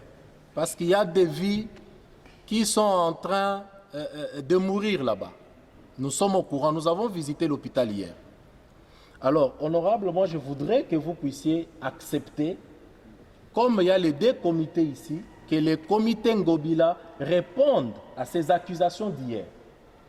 Et s'il s'avère vrai que le comité Ngobila a cassé les portes de l'hôpital, en tout cas, nous devons tirer les conséquences. Si c'est le contraire, alors que les comités ETENI nous disent pourquoi ils ont accusé à tort le comité Ngobila. Ça, c'est très important. Et à la fin, demandez maintenant pourquoi il y a eu arrêt de fonctionnement de l'hôpital. Qui a été à la base? Parce que selon le comité ETENI, c'est le comité Ngobila qui est à la base de cet arrêt. Alors, nous avons en face de nous le comité Ngobila. Qu'ils nous répondent à ces questions, je pense que nous serons à l'aise avant de mettre notre jugement. Et je pense qu'on ne va pas en rester là. Nous devons impliquer toutes les autorités. Et même si ces gouvernements réputés démissionnaires, je pense que nous pouvons rappeler même le ministre tout en étant parti pour revenir, que ce soit les gouverneurs ou qui que ce soit. Donc nous devons prendre cette question très au sérieux. À vous l'assistance, s'il vous plaît, n'influencez pas notre jugement. On n'a pas besoin d'écrit, on n'a pas besoin de quoi que ce soit. On ne veut pas que cette histoire soit politisée. Ça fait plusieurs mois que l'hôpital ne fonctionne pas, alors s'il vous plaît. Et j'aimerais juste aussi ajouter une petite précision. J'aimerais savoir aussi qui a tiré, c'est quel comité qui a tiré, parce qu'on a tiré à balles réelles au niveau de l'hôpital général Mama Emo, et on nous a dit qu'il y a 2 ou 3 patients qui sont décédés suite, bien sûr, à ce qui s'est passé là-bas. Donc, on aimerait bien savoir quel est le comité qui est venu avec les policiers et qui a donné l'ordre aux policiers de tirer en plein hôpital Mama Emo. Vous devez savoir que cet hôpital est un lieu quand même sacré. Voilà un tout petit peu mon petit ajout au propos de mon collègue Ogi Kalonji. Merci. Les collatéraux qui ont survenu à la suite des actes juridiques qui avaient été pris. Et donc, pour résoudre les problèmes, c'est déterminer quel est l'acte juridique qui est valable et qui doit être appliqué. Et ça va résoudre tout le reste des problèmes. Hier, lorsque nous étions chez le ministre, je crus comprendre que les comités nommés par le ministre de la Santé auraient saisi la justice pour un certain nombre de faits. Je ne sais pas, mais c'est ce que j'ai compris hier lorsqu'on était chez le ministre. Et donc, si la question factuelle est portée déjà devant le juge, notamment les destructions, où il y a eu des menaces, tout ça, ça c'est un aspect qui sera pris en charge par la justice et donc on ne saura pas, nous ici, clore cette question-là. Nous, par contre, nous pouvons nous appesantir essentiellement sur la question de l'acte juridique qui est à la base de tout ce que nous connaissons aujourd'hui comme problème. Et à partir du moment où nous aurons résolu cette question-là, les restes des questions seront un peu superfétatoires. Étant donné que les deux sont là en vertu des actes juridiques pris par des autorités différentes. Et ces autorités sont considérées toutes comme étant le mandant, parce que les deux comités constituent les mandataires en réalité, les mandataires publics. Donc les deux autorités sont demandantes. Dès lors que les mandantes ont parlé, et s'il y a une solution qui est trouvée entre les mandantes, je crois que les mandataires ne vont pas s'opposer face à une solution que les mandantes ont pu trouver. Donc c'est pour cette raison que je soutiens la position de l'honorable Tamboué et j'estime qu'on peut avancer sur cette lancée-là. Il y a une précision. Quand on lève une motion, le débat s'est fait sur la motion soulevée et non sur autre chose. La motion que j'ai soulevée, ce n'est pas en rapport avec la question que les collègues Kalonge venaient de soulever. Moi encore, c'est que les collègues Nombas venaient de soulever. Ça, ce sont les détails qui a fait ceci. C'est par rapport au débat qui venait de se dérouler. S'il fallait donner parole aux partis, c'est-à-dire donner parole au comité d'Ivengi, et donc au docteur d'Ivengi, ou au comité, l'autre comité c'est comment? Ngobila. C'est là. Maintenant, ce que le collègue Kalonge a soulevé, ce n'est pas dans la motion.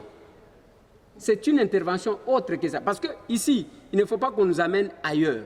Nous sommes devant une question importante qu'il fallait soulever.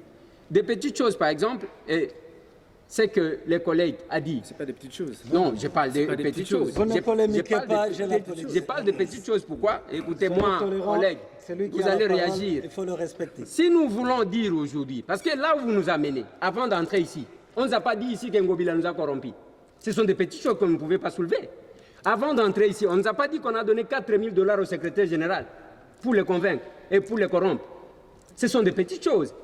Ici, nous voulons la réouverture. La question importante que moi j'ai aimée. Qui a fermé l'hôpital? Ça, nous pouvons en débattre pour savoir ce qui s'est passé réellement, parce que nous voulons que les vies soient sauvées. Mais quand on soulève une motion, on doit intervenir par rapport à l'intervention. La question qui a été posée, c'est celle de savoir, sur les débats qu'on venait de faire, est-ce qu'il fallait prendre la version des faits du docteur Divengi et la version des faits d'Ngobila? C'est ça. Et moi, j'estimais que docteur Divengi a été défendu, sa version a été défendue par Maître Joly, et que l'autre partie a été défendue par les directeurs de cabinet. C'est dans ce sens-là. Maintenant, quand il y a l'un pour, l'un contre, et qu'on ne revient pas sur la motion, c'est ça la précision que je voulais donner. Très bien. Je vais... Il a dit qu'il doit y avoir une concertation entre le ministre de la Santé et le gouverneur de la province de Kinshasa. Est-ce qu'il n'y a pas moyen que les deux, que nous les mettions ensemble et que les deux comités, que nous arrivions à ce que les deux parties se conviennent en harmonisant les deux comités en question et que le problème se termine dans les 48 heures? Parce que là, nous parlons d'une question de vies humaines. Et si nous continuons avec les juridiques, nous pouvons faire 2 semaines sans solution. Et pourtant, dès demain ou après-demain, il faut que les choses retournent à la normale. Donc, honorable Chérubin, il est vraiment important que devant le ministre de la Santé, le gouverneur de la province, les deux comités, que nous puissions harmoniser s'il faut faire jonction des comités et nous partons sur de nouvelles bases, j'ai dit. Ils doivent commenter, doivent motiver leur position. Cela ne doit pas nous bloquer du tout. Ici, ce qu'on peut tirer comme démarche, c'est de dire, s'il y avait hier une partie qui a été absente et qu'il y a eu des choses qui ont été déclarées contre cette partie, même les avocats le savent, il y a le droit de la défense. Est-ce qu'on peut considérer aujourd'hui qu'il y a eu menace de mort, il y a eu destruction méchante, il y a eu autant de bavures qu'on laisserait passer? Ça, c'est de un. De deux, la finalité de notre démarche, c'est de rasséréner la situation pour que, dans la mesure du possible, même ce soir, que le service puisse reprendre. Nous n'allons pas arriver à cet état de choses si et seulement si il y a de coins de voile, si et seulement si ceux qui sont initiateurs de voies de fait ne sont pas mis devant leurs responsabilités et qu'on ne leur dise pas qu'il y a également la rigueur de la loi. Quand il y a de voies de fait, quand il y a des menaces de mort, quand il y a de la destruction méchante, les pénalistes savent. Et ceux qui veulent continuer dans ces voies de fait, mais qu'ils savent également que désormais, il n'y aura pas cette impunité. Donc voilà pourquoi la précaution vaut quand même son pesant d'or. Éviter la frustration. Si le docteur Ngobila estime qu'il n'a rien à dire, au moins par respect pour lui, on lui aura donné la parole. On aura entendu ce qu'il aura dit par rapport à cette crise. Si on nous a dit que c'est le comité Ngobila qui a placé les militaires, qui a fait casser les... Bon, en fait, c'est des accusations, s'ils ne sont pas coupables, c'est des accusations graves, imputations dommageables. Et s'il s'avérait vrai qu'ils auraient procédé de la manière, qu'ils sachent que ce n'est pas correct. La République n'attend pas de voies de fait. La République n'attend pas de la destruction méchante, des querelles, pour arriver même à mort d'homme. Nous n'en avons pas besoin. Donc il faut arrêter. Je pense que la meilleure intelligence qu'on peut tirer de cet exercice, pour ne pas rester formaliste, qui sont pour, qui sont contre, ça altère souvent l'intelligence de la démarche, c'est pour savoir quelle est notre finalité. En fin de compte, je rappelle que nous, notre rôle ici, ce n'est pas de donner raison à tel ou tel autre. C'est de faire entendre raison, pas donner raison, entendre raison à ceux qui ont une responsabilité directement engagée dans cette affaire, qu'ils risquent d'en répondre. Il ne faudra pas prendre cela comme par de raccourcis. Si vous permettez, il y a l'inspecteur général de la santé. OK. Est très très importante pour nous les députés. Alors, je voudrais demander que vous puissiez autoriser que l'assistance nous laisse maintenant nous poser des questions. Parce que ce sont des questions qu'on ne peut pas sortir d'ici sans avoir des réponses. Si j'ai intervenu contre la motion de l'honorable Eliezer, parce que ça mettait fin au débat, alors que moi j'ai besoin de réponses importantes pour éclairer mon jugement. Je m'en vais poser une question encore que j'avais oubliée. La question est celle de savoir, parmi les deux comités, Ngobila et Eteni, lequel a été nommé et installé avant l'autre?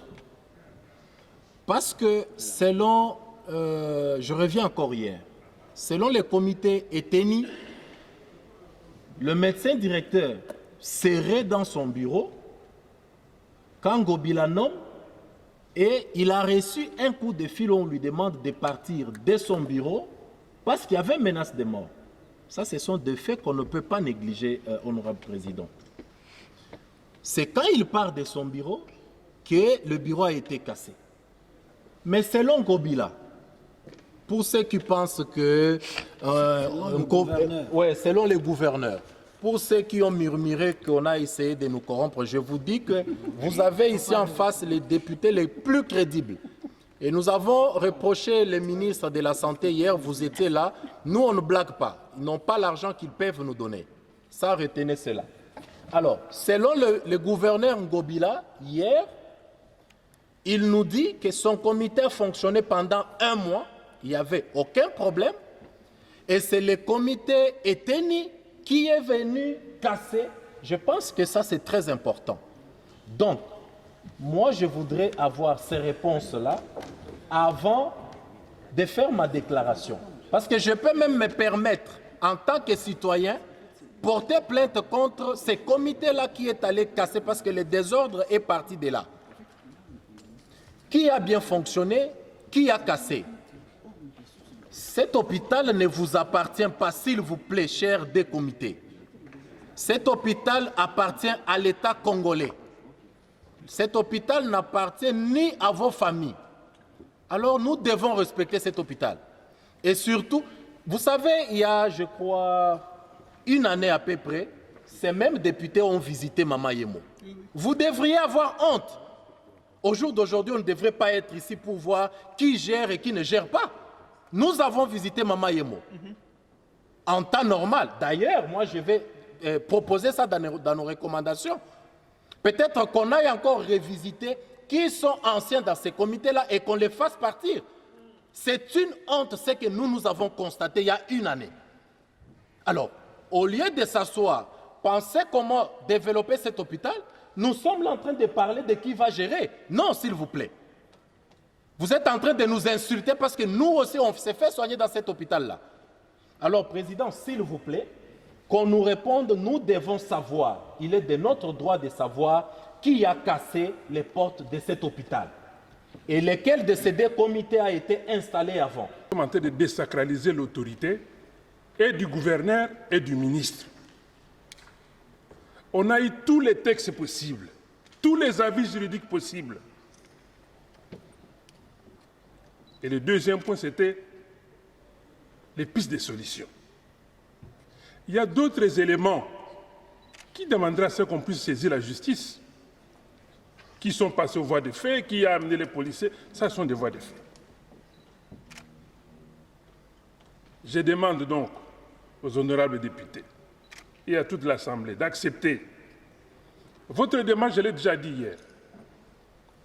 Est-ce que c'est vraiment impossible que même dans 30 minutes, vous puissiez mettre ensemble et le gouverneur et le ministre de la Santé? C'est en leur honneur.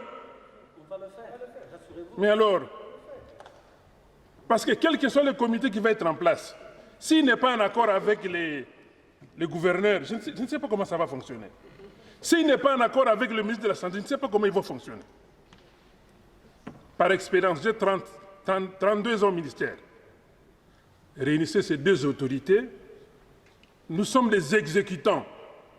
Même si nous connaissons les lois, tout cela, nous sommes des exécutants de ces deux autorités. Épargnez les déshonneurs de ces deux autorités devant nous tous ici. Parce que plus nous donnons des informations, nous sommes en train de les déshabiller. Hein. J'ai dit. Le plus important, c'était une rencontre avec toutes les parties. Nous avons convié les responsables administratifs, donc le secrétaire général au niveau de la santé qui était là, le représentant du gouverneur de la ville de Kinshasa, les députés nationaux étaient là, et bien sûr la présidence de la République. L'idéal, c'est de trouver une solution par rapport au désordre qui s'est installé sur le plan administratif à l'hôpital général Mama Yemo. Nous avons décidé d'une rencontre entre les deux parties, c'est-à-dire le gouverneur de la ville de Kinshasa et le ministre de la Santé, le plus rapidement possible, c'est-à-dire dans les 48 heures, nous allons trouver une solution, peut-être palliative, mais surtout après travailler sur le définitif pour qu'il n'y ait plus de désordre au niveau de l'hôpital de référence Mama Yemo. Et qu'est-ce qu'on peut retenir de la conclusion en fait après la réunion? Aujourd'hui, je ne peux pas m'avancer. L'idée, c'est de trouver d'abord une solution palliative pour permettre, bien sûr, la levée de la grève qui s'est installée, bien sûr, au niveau de l'hôpital Mama Yemo. Nous avons demandé au syndicat de lever, bien sûr, cette grève parce que nous priorisons aujourd'hui la vie des Congolais. En ce moment, il y a certains malades qui ne sont pas soignés. Les urgences ont été fermées hier, la morgue pareil, mais nous venons d'apprendre que la morgue est ouverte et les urgences aussi ont repris. Donc voilà, c'est déjà un début de solution. Voilà, honorable des solutions au problème qu'il y a eu la semaine passée au niveau de Mama Yemo. Il y a une mésentente entre les deux comités, c'est-à-dire il faut que la population sache que le gouverneur provincial de Kinshasa a nommé un comité, dont un médecin directeur avec son comité, et le ministre national de la Santé également. Comme il y a eu des troubles, en tant qu'élu, nous nous sommes dit qu'il fallait effectuer une descente pour qu'il y ait accalmie, qu'il y ait harmonisation de ces deux comités. Donc aujourd'hui, il a été question de rassembler toutes les personnes qui sont habilitées à trouver des solutions, les représentants du gouverneur, le représentant du ministre de la Santé et même le secrétaire général de la Santé. Nous sommes très contents parce que nous avons commencé depuis 13 heures pour terminer presque à 19 heures. Par exemple, nous nous disons, nous sommes vraiment les élus qui veulent trouver des solutions aux problèmes que pose la population. Et donc, nous sommes très contents parce que nous sommes arrivés à la fin. Demain, tout au plus, il y aura une rencontre entre le ministre et le gouverneur pour qu'une solution définitive soit trouvée et qu'il y ait levé de la grève. Parce qu'au finish, lorsque les éléphants se battent, ce sont les enfants prématurés, les enfants qui n'ont pas de moyens, qui meurent. Et la faute sera incombée à qui? Donc, nous les élus, nous ne fermons pas les yeux pour que la population, laquelle que nous représentons à l'hémicycle, se sente valablement représentée. Bolandi, en conclusion, ndenge nini ba député moni penza ke boyokani ezalaki penza malamu mingi te. Et à la fin, caucus ya ba député qui nous à travers le président Chéribin Okende, Bolandi député pardon ndenge nini batalisi na ngambo na bango, honorable Bernard, honorable Kalonji Ogi, honorable Ados Ndombashi, honorable Eliezer, honorable Charlotte, celle Mwasi o azalaki wana mokolo ya lobi, et nanga mona bango batalicité bakokaki kokata likambo te na faveur ya député et na faveur pardon ya gouverneur de la ville topé à faveur ya ministre Eteni Longondo. Pourquoi? Parce que bango intérêt ou ezali penza na centre ya makambo etali gestion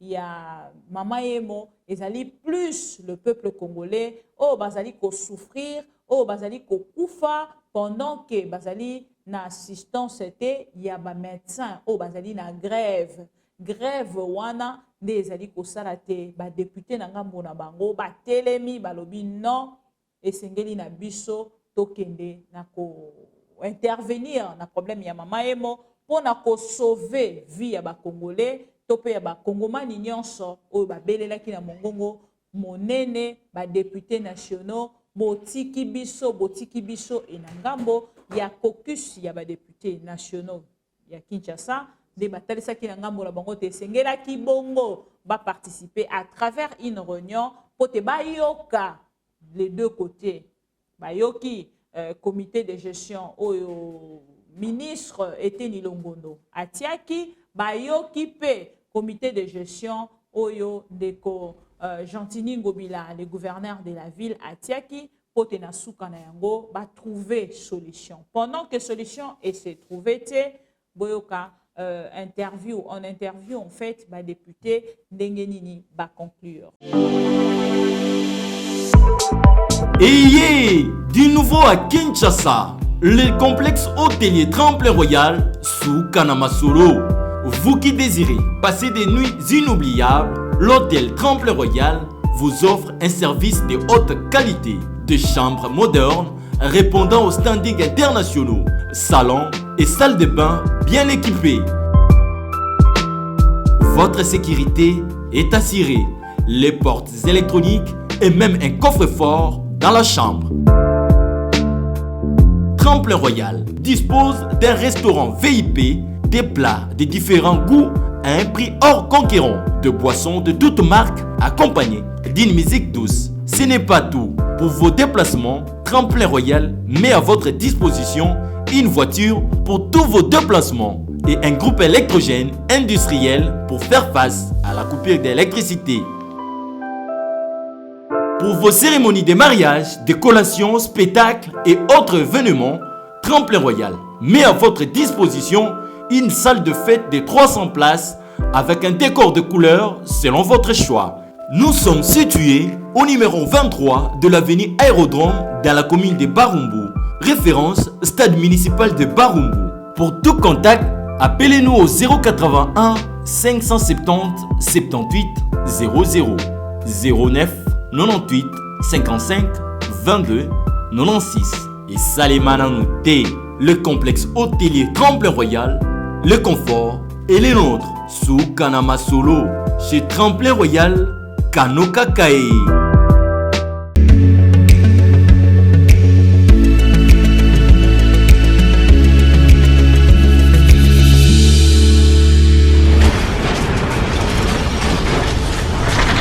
Ma mission TV, le miroir du monde.